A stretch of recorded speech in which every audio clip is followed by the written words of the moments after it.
Maybe let's take a look at the quartering getting mad that Velma is a lesbian or something. I don't know. Well, it looks like J.K. Rowling isn't the only one that can retroactively make their characters more woke. This time, it's Scooby-Doo. Now, Velma is very gay-coded, and she always has been. Do you know what gay coding is, Jeremy? I should say, and I will always say, because you literally can't make fun of this stuff as, well, I guess as a straight person without having a vocal minority of the internet misrepresented as if you have any problem at all. They'll say, oh, you just don't like gay people or something like that.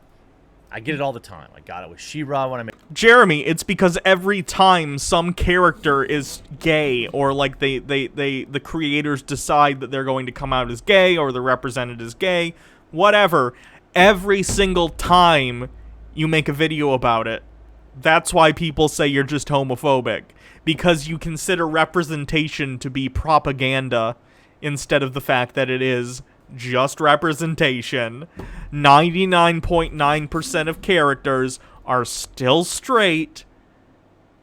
It just so happens that gay people also exist and would like to be represented now and again. Made fun of that. Let me be very clear. I don't care.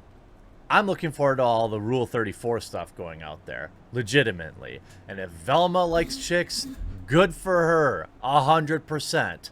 However, I wouldn't be doing my job if I didn't point out how ridiculous this is and just how clearly virtue signaling it is. Now, look, Tom G 10100111010. Thank you for continuing your subscription. I appreciate that. Look, don't take my word for it. How about Sophia?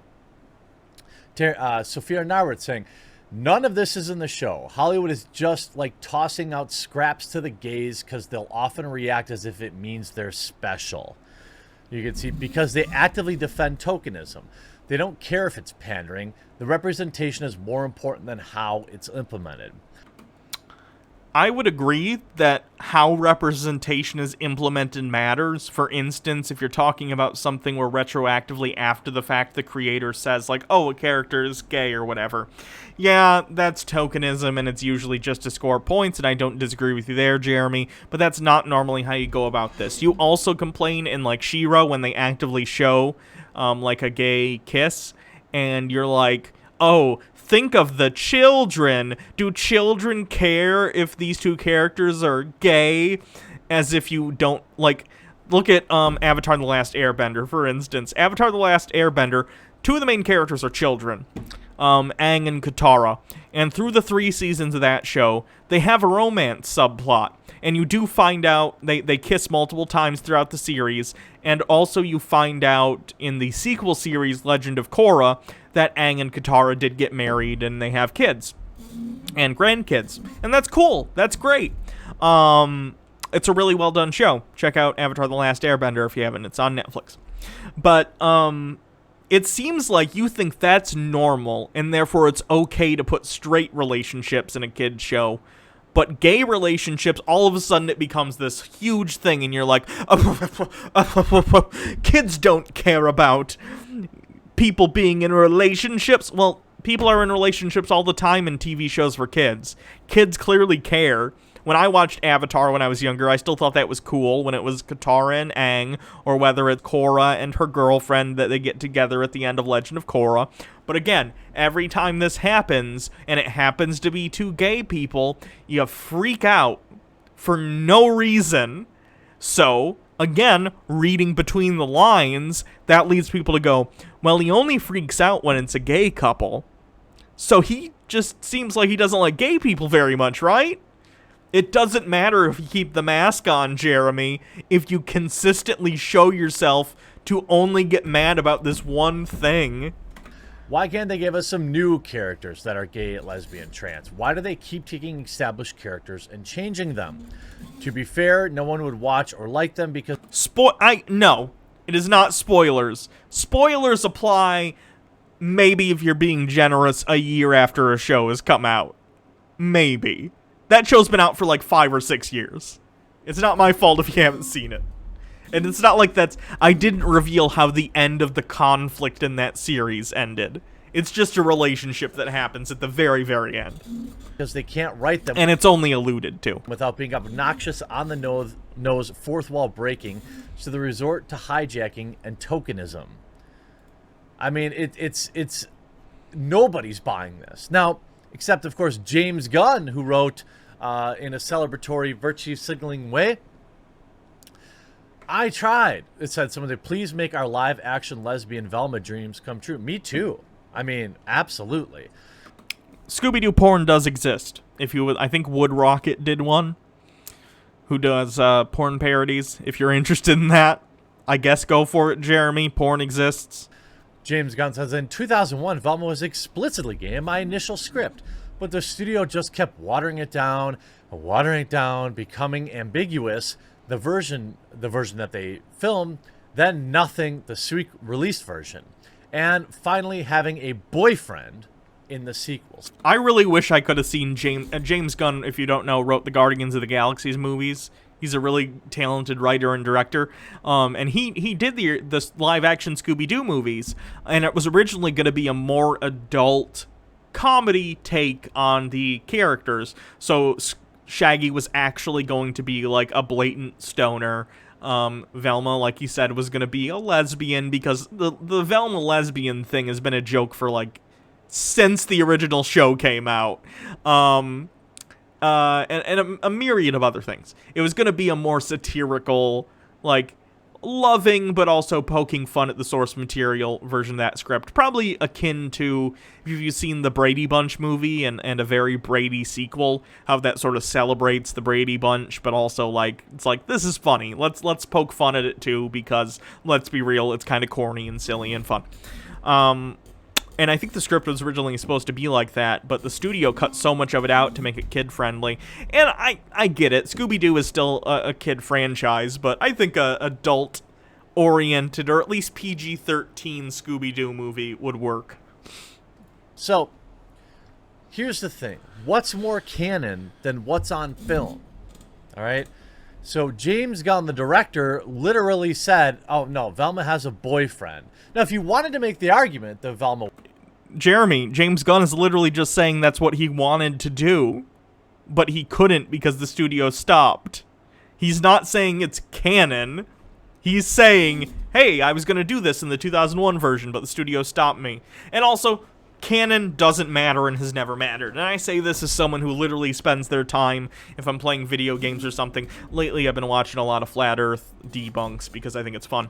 But, like, often I have spent a lot of time listening to, like, just whole playlists on, like, Star Trek canon, Star Wars canon, Doctor Who canon, Fallout canon, Elder Scrolls canon and lore. You know, I love that stuff. But at the end of the day, who the fuck cares? Canon doesn't matter. Canon only cares as much as it serves the story you are telling currently. If someone wants to come write a story where Velma is gay, great. She's coded very lesbian. I could absolutely see it. If someone wants to write a story where Velma is straight, they've done that too. Mystery Incorporated, I think, had a relationship subplot with Shaggy. Fine. Canon is irrelevant. Canon only matters when it either serves whatever story you're telling or is getting in the way of it and you need to come up with a way to work around it. Just doesn't matter. For instance, a lot of people don't like Star Trek Discovery, which is fair. I'm not here to tell you what your opinion should be. Season 1, I think, isn't very good, but I really like Discovery Season 2. A lot of the stuff in that show is a blatant contradiction of canon for Star Trek. Like, the food synthesizers are actually replicators in that show, which really shouldn't come about until a little bit later, until, like, the TNG era. We also have, of course, the teleportation of the ship via the mycelial network, which, again, isn't really in line with TOS canon, but I don't care. It's interesting. It's interesting for the show. And the show found ways to write around that in Season 2. So even if you don't like the show, I think it's an illustration of the fact that canon is a fun thing for fans, but at the end of the day, it means nothing. We're talking about fictional characters in fictional universes, and no character is actually gay or straight or bi or pan or whatever. They're fictional characters. What matters is the story you're trying to tell with them. And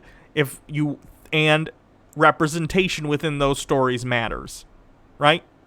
So, well, most stories, because most people are cis and straight, most stories are about cis straight people.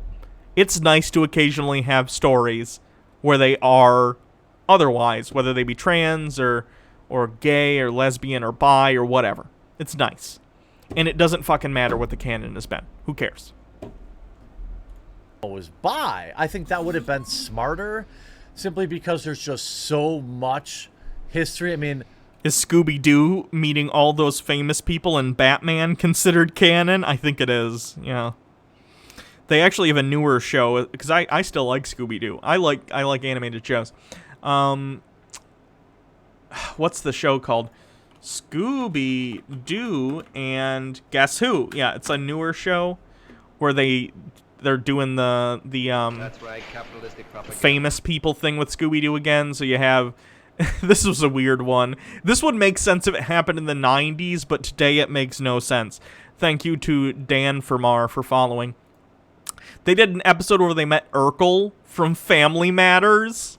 This was like last year. This wasn't in the 90s. And they had Jaleel White come back and be Urkel again. And it was like, this is such a weird thing to reference in 2019. They also met Penn and Teller. That was a fun episode because, of course, Penn and Teller do, debunking ghosts and stuff. So that was a pretty natural fit to them meeting the Scooby Gang. They had the Scooby Gang meet Ricky Gervais. I wasn't a big fan of that one, but that's a story for, another day. They did another Batman one, which was fun, where they fought Man-Bat with Batman. Space King Dave with 100 bits. No, Hannah. Scooby-Doo canon is sacred and must be treated with the utmost respect. Yeah. We have Weird Al in an episode. That was good. Mark Hamill was in an episode. Chris Paul, who I think is a sports guy. They met Wonder Woman. Who was this? Jeff Foxworthy. Interesting one. Wanda Sykes. Anyway, this is completely off topic. I just like I like whenever Scooby-Doo meets different people. They did an episode where they met Sherlock Holmes, even though they were like, Sherlock Holmes is a fictional character. And it was like, is it really Sherlock Holmes, the whole episode? Like he somehow got sucked out of a book and they never completely answered the question. It's a cute show. Oh, did they meet Whoopi Goldberg? Looks like Whoopi Goldberg a little bit. Anyway, enough of Scooby-Doo. I went deep, boys and girls. I went into the Scooby-Doo wiki to just look at some of the love interests. Is he seriously going to be like, actual... Hold on, I need the glasses. I need the bone glasses. We're not doing the bones, but... Actually, in canon, Velma, has been with, 10... men, so she, cannot be a lesbian. Jeremy, no one gives a fuck. No one cares. She could also be bi. Also, she's fictional, so it doesn't fucking matter. Totally gay Velma has had. Hello, I see Bo you. Neville, a Welcome to the detective stream. investigating the Monsker Island disappearance. Initially, he and Velma very much just like each other. He's literally doing it. Actually, in, the direct-to-video animated feature Scooby-Doo on Zombie Island, he and Velma...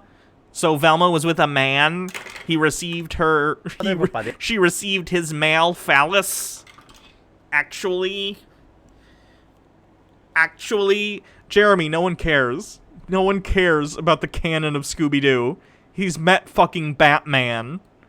No one cares. At the end of their stay, see in the beginning along very... Like, legitimately, Scooby-Doo and Batman have to take place in the same universe then if he's met Batman, which means Scooby-Doo takes place in the same universe as the entirety of the DC universe, which means Scooby-Doo exists in the same universe as Superman, which means that there are tons of incidents of fake of criminals dressing up as fake monsters, and Batman and Superman and Green Arrow and Wonder Woman are doing nothing about it.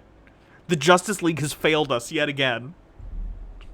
Very well, especially when he said that he wanted to write detective novels, although she made it clear that it was detective novels she liked and not the particular detective himself. How about Ben Ravencroft, a famous author of horror stories? He initially I'm going to skip over him just talking about all this canon shit, because who the fuck cares about canon?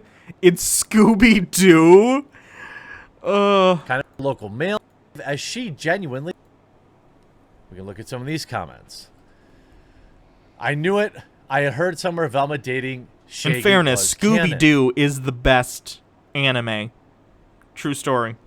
Why is the Hollywood elites turning everything this way? Did Daddy Sume try and do a Rickroll? Didn't get me. Good try. Nothing wrong with someone being that way, but it seems they're trying to make themselves relevant by saying this character is gay, so love me because I have these type of characters in my shows and movies. Calling it now, Rule 34 spike in posts of her on 4 or 8 or whatever. Venture Brothers called this years ago, or Scooby because, you know, he's tapping that. Shaggy is trans. Oh, okay. Well, that makes interest. Here's another scene where Velma kisses Sam, another male character. She's dated and or had romantic entanglements. Is that the word you say it? Romantic entanglements with men in the very beginning of the show. Ooh, here you go. Oh no, Shaggy did find out. Oh no. Jeremy, can you not, like, on camera get a boner over this lewd art? I'd rather not see this in your fucking trucker hat. Oh my god, no thank you. I mean, CBR would celebrate that. Yeah, hold up. I watched a show years ago. Didn't Velma and Shaggy have a thing for like an entire show? Major They Dub, dated, thank they you for just- following. Again, Jeremy, who the fuck cares about canon? Who cares? You didn't even tell me what the context of the post saying she's gay was. Let's look it up. Velma, lesbian. Scooby-Doo writer reveals studio killed fans. Was it literally just about? Scooby-Doo producer and writer confirm Velma is a lesbian. Let's go to Pride. They probably won't have disgusting lewd images. Scooby-Doo Mystery Incorporated co-creator Tony Cervone just confirmed that Velma was canonically intended to be a lesbian, and fans are feeling so vindicated. Cervone commented on his Instagram recently that Velma in Mystery Incorporated is not bi, she's gay. Didn't she hook up with Shaggy in that series? That's the wrong series, I think, to ascribe gayness to. Not to say that no lesbian has a confused period where they're maybe think they're into dudes, but like, if you're gonna say Velma's a lesbian, just make a new show and have her be a lesbian in it. That's fine. We always planned on Velma acting a little off and out of character while she was dating Shaggy because that relationship was wrong for her and she had unspoken difficulty with why, he wrote. Oh, interesting. So he's saying that this was an intent behind the screen. Gotcha. I don't think Marcy and Velma had time to act on their feelings during the main timeline, but post-reset, they're a couple. You could not like it, but this was our intention, he added. Okay, so he's just talking about authorial intent, and frankly, I'm not a big fan of authorial intent as a reading of text anyway. I'm a fan of death of the author. Like, I care more about what you can get out of the text and not what by receiving, not what the creators intended. I don't really care. But, yeah, it's interesting, at minimum.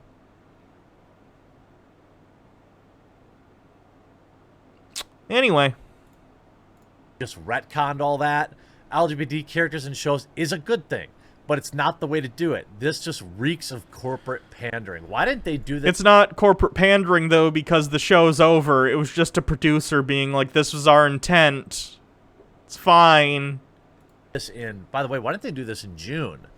Why didn't they come out and do it during Because it was just a producer making an offhand remark about it. Who cares?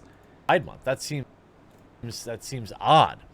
And again, because it being a lesbian is important for investigating criminals wearing rubber masks. Is being straight necessary? No, but people care about the relationships of their characters. What do you people not understand? It's like they think the two sexualities are straight and political, and being straight, that's normal, so of course it's gonna come up. But being gay, if that ever comes up in a show, it must be a political propaganda piece. Some people are just gay. And some people just want to make their characters gay. Who cares? Well, I mean, there are love interests in the show. It's not as if there isn't that stuff going on. But it's interesting to me.